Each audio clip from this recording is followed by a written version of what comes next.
All right, so he is in the vicinity. Let's make some noise out there for Denny Hamlin, ladies and gents.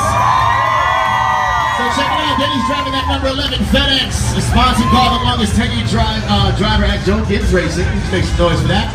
2014 Cup Chase Final round contender third in 2014 NASCAR SCS Championship 2012. NASCAR SCS 6th place finisher 2010 NASCAR SCS champion. I mean, I can run this guy's resume down all day long. We'll be here till tomorrow. Is that right? Definitely have a champion on our hands, and he is in the building. We're going to be asking him all kinds of intimate, personal questions, and he's probably going to yell at me, but we'll see.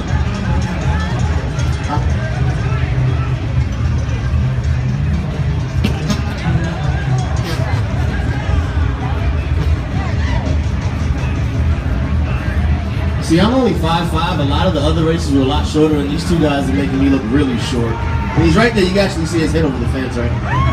Scream his name out loud. Say something. Make his name. Denny! Denny! Denny! Denny! Denny!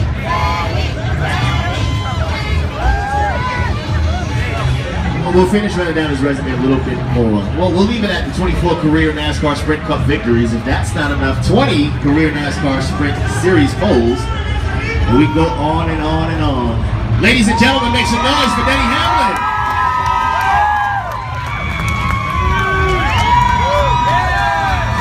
Oh, you can do better than that. You guys understand. Denny, welcome. Thanks for taking your time out today and hanging out with us.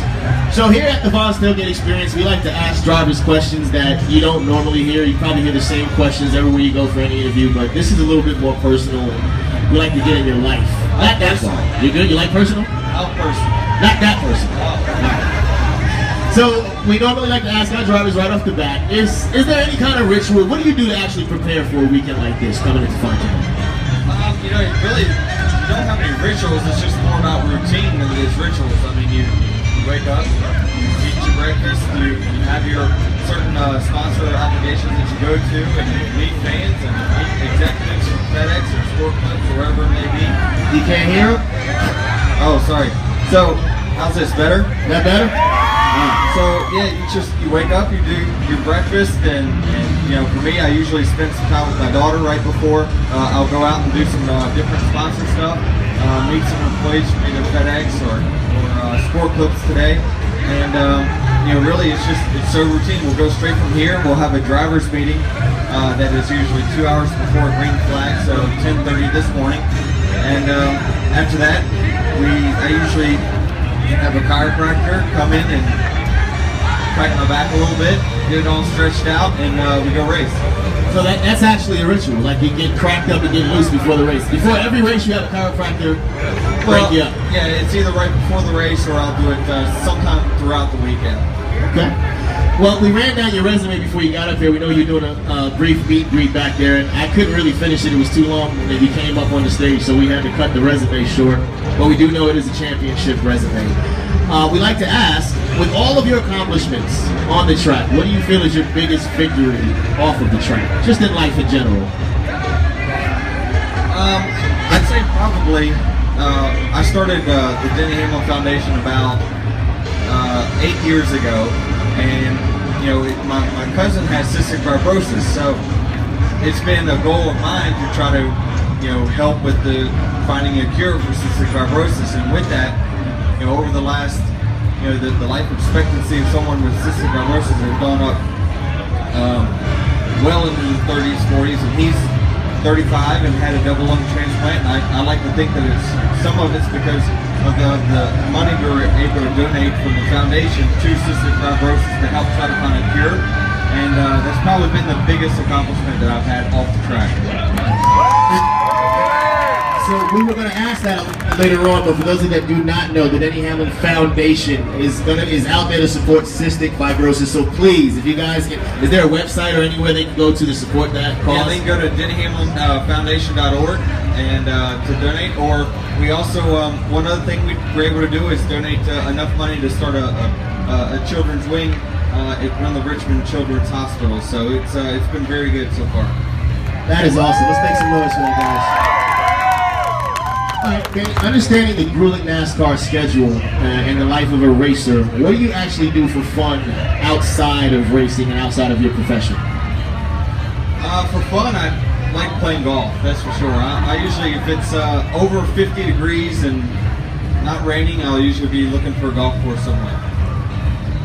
Well, we do appreciate you coming out and talking to us. This is the actual Von's Tailgate experience, so we tend to ask every driver out there pre-Washington Redskins games, since we know you're a Washington Redskins fan. Sorry, I've had a bag over my head for the last 5 years. That's sorry, you could be a Raiders fan. I didn't say that out loud, I'm so sorry.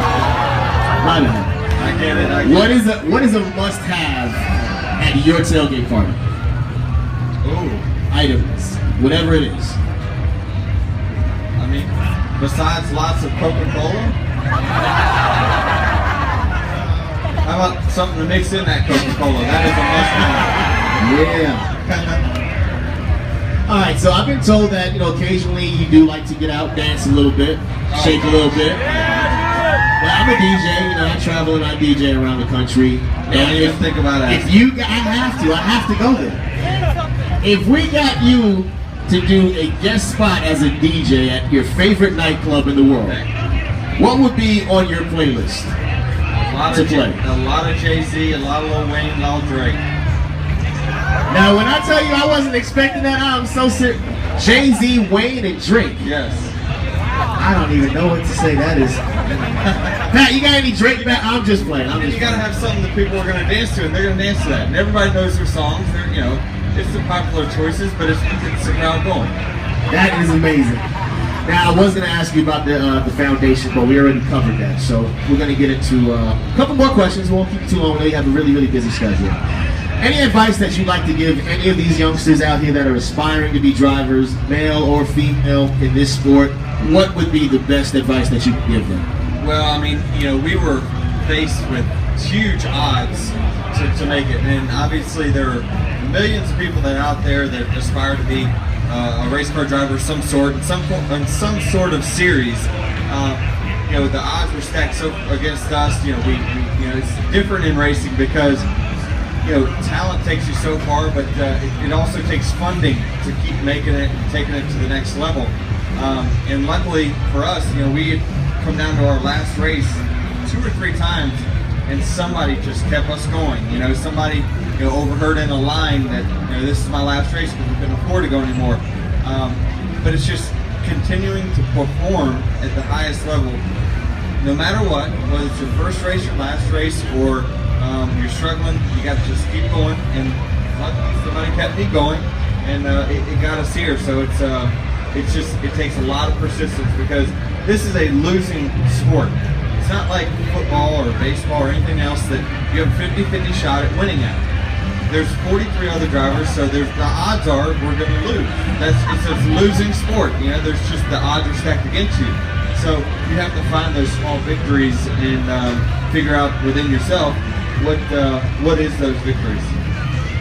We also have social media questions that we normally open up to the drivers out there. And one of the questions was, what is the worst track that you absolutely hate racing on during the course of the year?